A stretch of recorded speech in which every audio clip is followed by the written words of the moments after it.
అంతర్జాతీయ విమానాశ్రయ ప్రారంభోత్సవంపై మంత్రి కొండపల్లి ఎంపీ కలిశెట్టి క్లారిటీ ఇచ్చారు. యూజర్ ఛార్జీల పెరుగుదల ఏ విధంగా ఉంటుందో స్పష్టం చేశారు.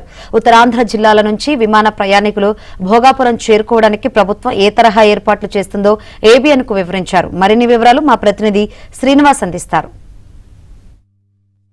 ఆంధ్రకు వరప్రదాయిని కాబోతున్నటువంటి భోగాపురం అంతర్జాతీయ విమానాశ్రయం వచ్చే నెలలో ప్రారంభం కాబోతుందనేటటువంటి వార్తలు వెలువడుతున్నాయి. అయితే ఈ నేపథ్యంలో భోగాపురం అంతర్జాతీయ విమానాశ్రయానికి యూజర్ ఛార్జెస్ పేరుతో అధిక వసూళ్లకి సంబంధిత యాజమాన్యం పాల్పడుతుంది అనేటటువంటి సోషల్ మీడియాలో కూడా ఒక విస్తృతమైన ప్రచారం వస్తుంది. అలాగే విధంగా మీడియాలో కూడా వార్తలు వస్తున్న నేపథ్యంలో ఈ జిల్లాకు సంబంధించి ఈ ఎయిర్పోర్టు నిర్మాణ పనులు పర్యవేక్షించినటువంటి మంత్రి కొండపల్లి శ్రీనివాస్, ఎంపీ కలిశెట్టి అప్పలనాయుడు మనతో ఉన్నారు. వారిని అడిగి మనం మరిన్ని వివరాలు తెలుసుకుందాం. యాక్చువల్గా ఏంటంటే యూజర్ ఛార్జెస్ అనేది జనరల్ ప్రాక్టీస్. ఎనీ ఎయిర్పోర్ట్, అటు ఎయిర్పోర్ట్ అథారిటీ రన్ చేసినటువంటి ఎయిర్పోర్ట్స్ అవ్వచ్చు, లేకపోతే P3 మోడల్లో రన్ చేసినటువంటి ఎయిర్పోర్ట్స్ అవ్వచ్చు, ఏ ఎయిర్పోర్ట్ అయినా కూడా యూజర్ ఛార్జెస్ అనేది కంపల్సరీగా ప్రయాణికుడికి ఉంటుంది. అంటే ఇప్పుడున్న ఎయిర్పోర్ట్ అథారిటీ రన్ చేసినటువంటి వైజాగ్ ఎయిర్పోర్ట్కి కూడా 700 రూపాయలు ఆల్రెడీ సుమారుగా తీసుకోవడం జరుగుతుంది.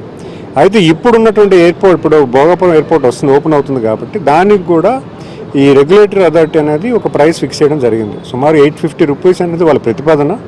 ఆ ప్రతిపాదనలో కూడా అనేక డిస్కషన్స్ ఉంటాయి. ఏం ఫెసిలిటీస్ ఇస్తారు, ట్రాన్స్పోర్ట్లో ఏం చర్యలు తీసుకుంటున్నారు, అక్కడ ఎయిర్పోర్ట్ మెయింటెనెన్స్ ఏం చేస్తున్నారు, ఎయిర్పోర్ట్కి ఇచ్చేటువంటి అకామిడేషన్స్ ఏంటి, ఎటువంటి ఫెసిలిటీస్ ఉంటాయి, ఇవన్నీ మీద రెగ్యులేటరీ అథారిటీ తీసుకున్నటువంటి నిర్ణయం.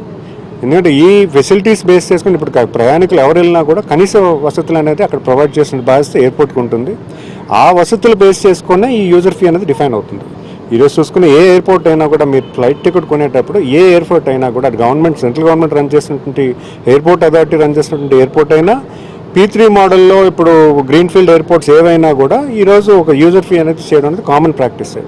ఇప్పుడు వస్తున్నటువంటి డిస్కషన్ కూడా కేవలం ఒక ప్రతిపాదన మాత్రమే. ఇంకా DGCA ఇంకా కన్ఫర్మ్ చేయాలి, దాన్ని ఇంకా ముందుకు తీసుకువెళ్ళాలి.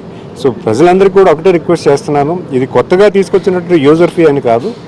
ఆల్రెడీ ఉన్నటువంటి యూజర్ ఫీ ఇప్పుడు వైజాగ్ ఎయిర్పోర్ట్లో ఎవరు ట్రావెల్ చేసినా కూడా 750 రూపాయలు యూజర్ ఫీ కమన్నా అక్కడ ఎయిర్పోర్ట్ అథారిటీ వాళ్ళకి ఇవ్వడం జరుగుతుంది. ఎందుకంటే ఎయిర్పోర్ట్ మెయింటెనెన్స్ అనేది కూడా మనకు కావాలి.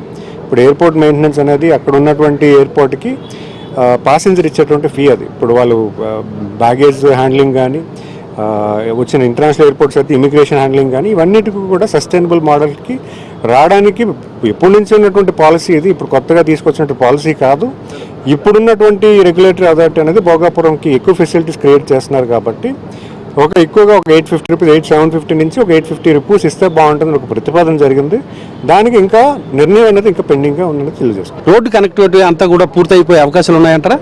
అంటే మొదటిగా ఏంటంటే ఈరోజు మనకున్నటువంటి రోడ్ కనెక్టివిటీ, మనకి నేషనల్ హైవే అనేది ప్రధానంగా ఎయిర్పోర్ట్కి ఉన్న కనెక్టివిటీ. సో మనం ట్రావెల్ చేసినటువంటి కనెక్టివిటీ ఏదో శ్రీకాకుళంకి నేషనల్ హైవే కనెక్టివిటీ కావచ్చు, విజయనగరం నుంచి నేషనల్ హైవే కనెక్టివిటీ కావచ్చు, అలాగే వైజాగ్ అనకాపల్లికి నేషనల్ హైవే కనెక్టివిటీ కావచ్చు, అన్ని రోడ్స్ కూడా మనం స్ట్రెంథన్ చేసుకున్నాం, సబ్ రోడ్స్ ఏవైతే ఉన్నాయో.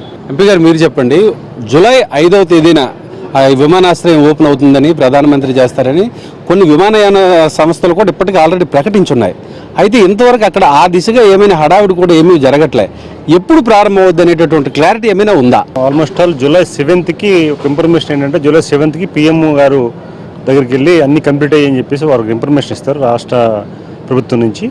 అది అయిన తర్వాత వారు అపాయింట్మెంట్ ఇచ్చిన తర్వాత వారు ఏదైతే PM గారు రావడానికి ఏదైతే తేదీలు ఉంటాయో ఆ తేదీలు నిర్ణయించి చేస్తారు. ఏదైనా మోస్ట్ ప్రాబ్లం జూలై 20th లోపే ఖచ్చితంగా భోగాపురం ఎయిర్పోర్ట్ మాత్రం లాంచ్ అవబోతుంది.